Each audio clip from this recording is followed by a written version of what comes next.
merupakan pangan olahan tepung terigu yang banyak digemari oleh masyarakat Indonesia dari berbagai kalangan usia. Rasanya bervariatif dan juga kecepatan penyajian membuat masyarakat ketergantungan akan mie dan juga dijadikan sebagai pangan alternatif. Data dari World Instant Noodle Association atau WINA, Indonesia menempati posisi kedua setelah Tiongkok kategori konsumsi mie instan dengan jumlah 43,99 miliar pada tahun 2021.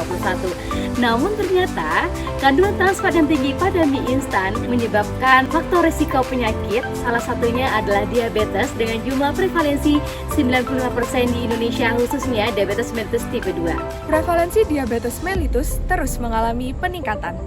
Berdasarkan data International Diabetes Federation pada tahun 2019, prevalensi diabetes mellitus secara global mengalami peningkatan dari 9,3% pada 2019 menjadi 10,3% pada tahun 2030 dan terjadi peningkatan menjadi 10,9% pada tahun 2045. Di Indonesia sendiri, diabetes mellitus yang paling sering dijumpai adalah diabetes mellitus tipe 2. Diabetes mellitus tipe 2 merupakan diabetes yang dapat menyerang berbagai kalangan usia dengan risiko 36% pada usia kurang dari 45 tahun dan 64% pada usia lebih dari 45 tahun.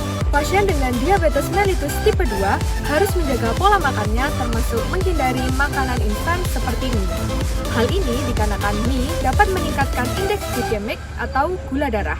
Oleh karena itu, sangat diperlukan alternatif untuk mie dari bahan alami yang ramah kesehatan, khususnya untuk pasien dengan diabetes mellitus tipe 2. Alternatif yang dapat digunakan adalah terong Belanda. Terong Belanda atau dengan nama lain Cumong Dravetase atau disebut juga Tamarilo merupakan salah satu komoditas pangan yang potensial, namun ternyata banyak masyarakat yang belum mengetahui.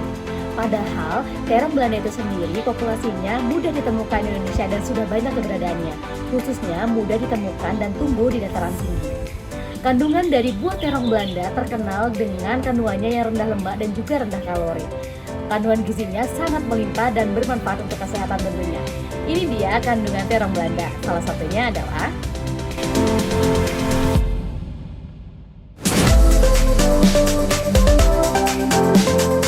Selain itu, kandungan terong Belanda juga bermanfaat untuk penurunan glukosa darah. Kandungan dalam buah terong Belanda yaitu flavonoid jenis antosianin yang bermanfaat sebagai sumber antioksidan sehingga dapat menangkal radikal bebas dan juga memperkecil reaksi oksidasi. Kemudian, kandungan polifenol dalam buah terong Belanda juga bermanfaat untuk penurunan kadar glukosa darah. Selain itu, kandungan dari buah terong Belanda juga berperan dalam penurunan kadar glukosa darah, di mana kandungan polifenolnya berperan sebagai reaktif oksigen spesies atau ROS dalam mengupregulasi adipokin sehingga mampu mencegah resistensi insulin dan juga produksi trigliserida di jaringan adiposa. Apa sih bedanya Chipotes Noodle dengan mie sehat lainnya? Yang pertama, Chipotes Noodle diproduksi dengan bahan utama berupa buah terong Belanda dengan aktivitas anti-hiperglikemi atau penurunan gula darah yang kuat. Yang kedua, diproduksi tanpa bahan pengawet atau zat pewarna. Yang ketiga, menggunakan tepung terigu tinggi protein sehingga aman untuk pasien diabetes mellitus. Kemudian yang keempat, Chipotes Noodle ini bisa dikonsumsi dengan berbagai varian rasa sehingga orang dengan diabetes mellitus ataupun masyarakat tanpa diabetes mellitus bisa menyesuaikan asupan garam dan juga gulanya. Kemudian yang kelima, Chipotes Noodle ini merupakan mie sehat pertama di Indonesia yang rendah kalori dan juga spesifik untuk pasien diabetes mellitus tipe 2, meskipun bisa dikonsumsi oleh masyarakat semua kalangan.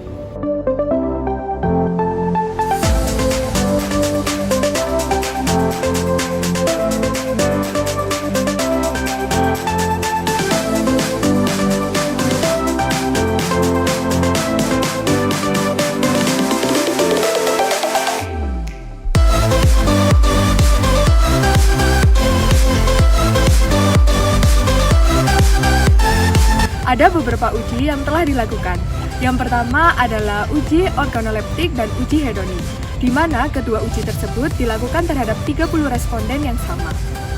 Uji organoleptik merupakan uji menggunakan alat indera manusia sebagai alat utama untuk mengetahui karakteristik dari suatu sampel, meliputi warna, aroma, tekstur, dan rasa. Berdasarkan uji organoleptis, didapatkan Chipotes Noodle bertekstur kenyal, berbau khas, berwarna kuning, dan memiliki rasa hambar dengan sedikit rasa asam khas terong Belanda. Sedangkan uji hedonik merupakan salah satu pengujian di mana responden dapat mengungkapkan kesukaan atau ketidaksukaan melalui suatu kuesioner. Nilai uji hedonik dimulai dari angka 1 yang menandakan sangat tidak suka hingga angka 5 yang menandakan sangat suka. Berdasarkan hasil uji hedonik menunjukkan bahwa seluruh responden menyukai tekstur Chipotle noodle serta sebagian besar responden menyukai warna, aroma, dan rasa Chipotle noodle. Total penerimaan terhadap produk Chipotle noodle yaitu sebanyak 80-90% responden. Sehingga feedback positif dari setiap pertanyaan pada kuesioner ini menunjukkan bahwa produk Chipotle noodle dapat diterima dengan baik dan digemari oleh masyarakat, khususnya pengidap diabetes mellitus tipe 2. Langkah selanjutnya yaitu uji network pharmacology. Uji network pharmacology merupakan uji terkomputasi yang mampu mengakomodir data secara cepat, tepat, dan mampu menghasilkan data studi bahan aktif. Dalam hal ini adalah buah terong Belanda yang akurat dan dapat dipercaya. Dan dalam proses ini mampu menginvestigasi aktivitas molekuler mekanisme dari buah terong Belanda terhadap diabetes mellitus tipe 2. Ada 4 tahapan dalam proses uji network pharmacology. Yang pertama adalah pengumpulan dan penapisan terkait komponen bioaktif dari buah terong Belanda. Dalam proses ini menggunakan 10 dari hasil studi literatur menggunakan Google Scholar dengan kata kunci senyawa Chipomanda betase, dan dalam hal ini diperoleh 6 komponen bioaktif dengan banyak senyawa di dalamnya, yaitu antosianin, hydrocyanamic acid, karotenoid, dan juga flavonoid, serta hydrobenzoic acid. Langkah yang kedua yaitu pengumpulan dan penapisan protein target dari buah terong Belanda. Protein target dan juga gen yang memiliki aktivitas terhadap diabetes mellitus tipe 2 diperoleh dari gen CARDS, di mana nilai relevansi yang dipatasi yaitu lebih atau sama dengan 10, dan itu dianggap sebagai standar dari basis data. Dari hasil tersebut diperoleh 365 protein target dari berbagai tipe senyawa sebagai berikut. Langkah yang ketiga yaitu pengumpulan dan penapisan protein target terkait penyakit dan juga pembuatan jejaring target. Dalam hal ini menggunakan Disgenet. Disgenet mampu mengumpulkan informasi terkait protein target dan juga penyakit yang terkait, di mana dalam hal ini adalah diabetes mellitus tipe 2. Berdasarkan hasil dari Disgenet, dari 365 protein target, 150 diantaranya berkaitan dan juga berasosiasi terhadap diabetes mellitus tipe 2. Hal ini berarti bahwa 6 komponen aktif terong Belanda mempunyai protein target yang berhubungan dengan penyakit diabetes mellitus tipe 2, di mana dari 6 komponen bioaktif tersebut yang terdiri dari chlorogenic acid, ketic acid, fumaric acid, ferulic acid, 3-okafilquinic acid, dan juga quinic acid, ditemukan satu molekul penting yang memiliki aktivitas pada diabetes mellitus tipe 2, yaitu hydrocyanamic acid. Hydrocyanamic acid mampu menghambat aktivitas dari enzim HMG-CoA reduktase, di mana ketika enzim HMG-CoA reduktase dihambat, maka dapat merangsang aktivitas dari sel beta pankreas untuk mampu memproduksi insulin. Berdasarkan diagram Venn, terdapat 4 gen target yang sama untuk 6 komponen bioaktif, yaitu mitogen activated protein kinase 1, nitric oxide sintase 3, mitochondrial inner membrane protein oxel, dan juga meloperoksidase. Langkah yang keempat yaitu pembuatan jejaring PPI atau protein-protein interaction network dan juga pengayaan. Dalam proses ini dilakukan untuk mengetahui proses biologi dari buah terong Belanda terhadap aktivitasnya pada diabetes mellitus tipe 2. Dan dari hasil pada proses ini diperoleh dari 150 protein target yang diperoleh dari tahap sebelumnya, 75 protein target berasosiasi atau berhubungan terhadap diabetes mellitus tipe 2, di mana protein-protein target tersebut saling terkunci dan juga berinteraksi. Hasil analisis dari KEGG teridentifikasi gen target. Gen target yang paling dikaitkan dalam data yaitu mitogen activated protein kinase 1, mitogen activated protein kinase 8, tumor necrosis factor atau TNF, insulin atau INS, dan juga adiponektin atau adipok, serta solid carrier family 2 member 4. Studi ini menunjukkan bahwa buah terong Belanda mempengaruhi proses biologi dan jalur sinyal diabetes mellitus tipe 2 terhadap adiponektin atau adipok, tumor necrosis factor atau TNF, dan juga insulin atau INS, seperti yang terlihat pada gambar. Adipokin terlibat dalam metabolisme lemak dan juga sensitivitas insulin.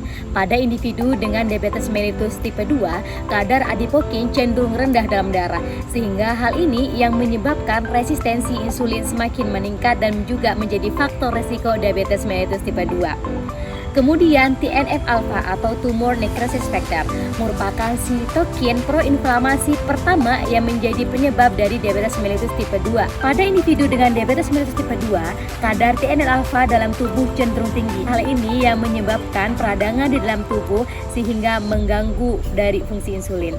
Insulin merupakan hormon yang dihasilkan oleh sel beta pankreas dan berfungsi untuk mengatur metabolisme glukosa.